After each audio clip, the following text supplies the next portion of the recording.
Shalom. Welcome to the Philadelphia Assemblies. Today's message is about the love of the truth. If you don't love the truth above everything else, then there's no sense in you even listening to this lesson today. Because in this, I'm going to reveal the beginning of your understanding towards understanding the Godhead, and that it's not a Trinity. And in that sense, I mean the three are not one.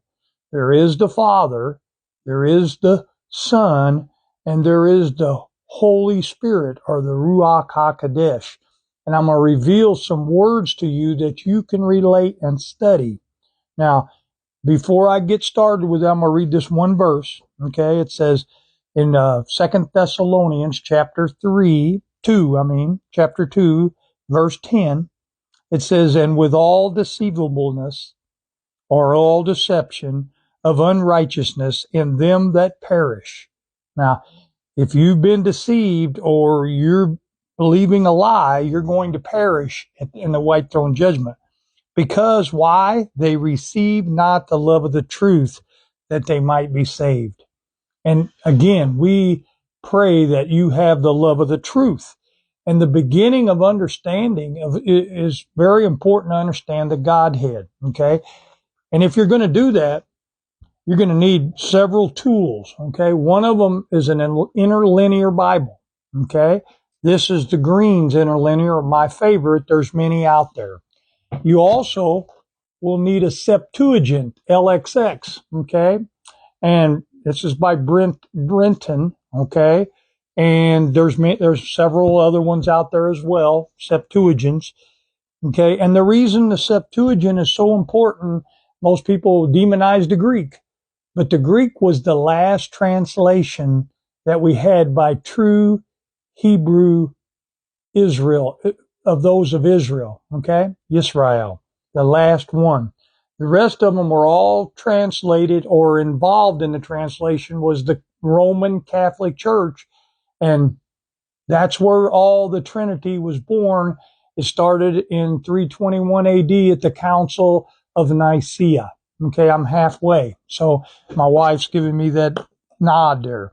Now, the importance here is that we understand these four Greek words. Okay, they have one Strong's concordance number. So if you use a Strong, that's all you're going to be able to get. Okay, you need to get a Bible dictionary like this one. Okay, it goes into more detail. I'm going to read right out of it about these names, these words, okay, in Greek. Okay, these are all names that are translated simply God. Okay, it says here, this is 23:16. I'm not going to read everything. You're more than welcome to do that for time's sake. I'm going to start here. It says the Septuagint consistently translated the Hebrew plural name Elohim when used for the true God by the singular theos. And that's the only Strong's concordance number that's shown for any of those. Okay?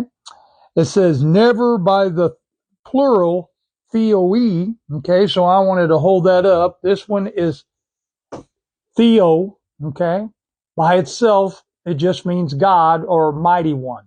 Okay, Elohim, it looks like this. Okay, if you see the top there in the Greek. Okay, and then you see the English, and then you see the equivalent Elohim. So it says theoi. The reason for this was at the time the Septuagint translation was made, Greek idolatry was the prevailing superstition, especially in Egypt under Ptolemy, and I pronounced that wrong, which should have been translated their gods, okay? Their gods were regarded as demons, intelligent beings, totally separate, distinct from each other, as we know the Catholic Church does not believe, okay? If the translators rendered the name of the true God by the plural theoi, they would have given the nations under Greek culture an idea of God inconsistent with the unity of the divine essence, which there is a unity between the Holy Spirit, or the Ruach HaKodesh, and Yahuah, or Yahweh, okay? and comfortable and conformable to the other polytheist notions. That's why they didn't tell you there was plurality. However, by translating the Hebrew Elohim as God consistently, they made you to see the unity of God, or the Trinity, and at the same time did not deny a plurality of persons in divine nature.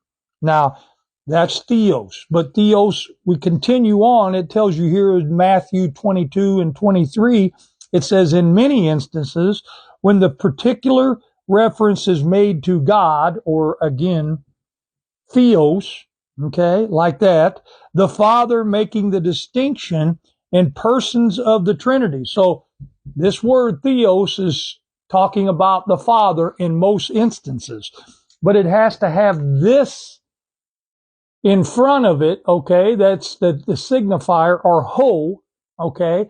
In Greek, that means the theos, or the Father, are equal to the tetragrammaton. So the word had been translated as just God. Now, there's also this word here that we haven't had time to show. It's theon, okay? And it can be ton theon. This is only ever used in the relation with the Father, and it really is literally the Most High, okay? That's why the ton means the, in this case, Most High. So these four words are very important to understand. We're going to go over them one time more quickly, okay? We got theoi, which is equal to Elohim. They're also, the root of all those words is theo, which again just means a mighty one.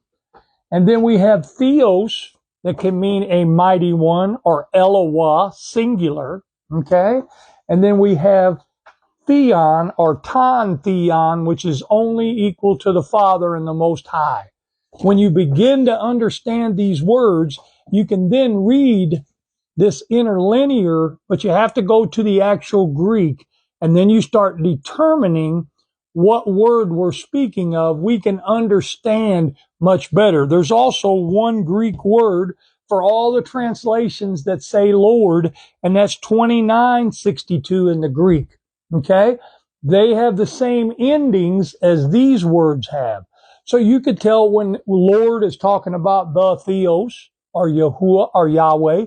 You could tell when it's talking about Elohim, or Yahuwah and his Ruach HaKodesh, or Holy Spirit, or when it's talking about the Most High. When you have understanding of these Greek words, it helps you to understand the Septuagint, and it does not disagree at all with the Old Testament Tanakh or Masoretic text once you understand these words. Again, you must have a love of the truth, or you'll never be able to discern the true nature of Yahuwah, his Ruach, and our Messiah, Yahushua HaMashiach, Yeshua, Yahushua, whichever translation you prefer. Hopefully this can help your understanding in Yahuwah, and we just ask that you would, again, watch this video, share this video, and hopefully you'll do that. May Yahuwah bless until we meet again.